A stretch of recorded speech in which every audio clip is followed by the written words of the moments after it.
ಗುರುಗಳು ಇವಾಗ ಆ ವೈಕುಂಠ ಏಕಾದಶಿ ದಿವಸ ಹಿಂಗಿರ್ಬೇಕು, ಏನೇನೆಲ್ಲ ಪದ್ಧತಿ ಅವ್ರು ಪಾಲಿಸ್ಬೇಕು ಏಕಾದಶಿ ಮಾಡೋದಕ್ಕೆ ಜನಗಳಿಗೆ ಏನೇನು ಹೇಳಿ ಹೇಳ್ತೀರಾ? ಅವತ್ತಿನ ದಿನ ಬೆಳಗ್ಗೆ ಸೂರ್ಯ ಹುಟ್ಟಕ್ಕೆ ಮುಂಚೆನೆ ಎದ್ದು ಸ್ನಾನ ಮಾಡಿಕೊಂಡು ತಲೆಗೆ ಸ್ನಾನ ಮಾಡಿದ್ರೆ ವಿಶೇಷ. ಸ್ನಾನ ಅಂದರೆ ತಲೆಗೆ ಸ್ನಾನ ಮಾಡೋದೇ ಸ್ನಾನ ಅನ್ನೋದು. ಕೆಲವ್ರಿಗೆ ಅದು ಬೆಳಗ್ಗೆ ತಲೆಗೆ ಸ್ನಾನ ಮಾಡೋಕ್ಕಾಗಲಿಲ್ಲ ಅಂದರೆ ಏನು ಮಾಡೋಕ್ಕಲ್ಲ. ಒಂದು ಶುದ್ಧಿ, ಮನಃಶುದ್ಧಿ, ಆತ್ಮಶುದ್ಧಿ, ದೇಹ ಶುದ್ಧಿ, 3 ಥರ ಶುದ್ಧಿಗಳಿರುತ್ತೆ. ನಾವು 3 ಸತಿ ತೀರ್ಥ ಕೊಟ್ಟಾಗ ಹೇಳ್ತೀವಲ್ಲ, ಆತ್ಮಶುದ್ಧಿ, ಮನಃಶುದ್ಧಿ, ದೇಹ ಶುದ್ಧಿ ಅಂತ.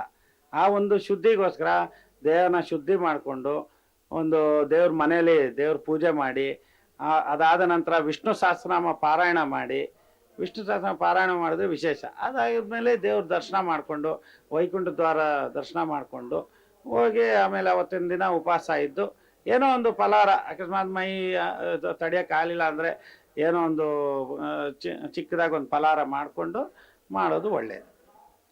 ಏಕಾದಶಿ ಅಂದರೆ ಬರೀ ಹೊಟ್ಟೆಲೇ ಇರಬೇಕು ಅಂತ ಹೇಳ್ತಾರೆ. ಯಾಕಂದರೆ ಅದು ನಮ್ಮಲ್ಲಿ ಇವತ್ತಿನ ಪರಿಸ್ಥಿತಿಲಿ ಮಾಡೋದು ಕಷ್ಟ. ಕೆಲವರು ದೇಹ ದಂಡಿಸೋರು ಮಾಡ್ತಾರೆ, ಮಾಡಲ್ಲ ಅಂತಲ್ಲ. ಎಲ್ಲನೂ ಒಂದೇ ತಕ್ಕಡಿಗೆ ಹಾಕೋಕ್ಕಾಗಲ್ಲ. ಅದು ಅವ್ರವ್ರ ಭಾವನೆಗೆ ತಕ್ಕಂತೆ ಮಾಡಬೇಕು.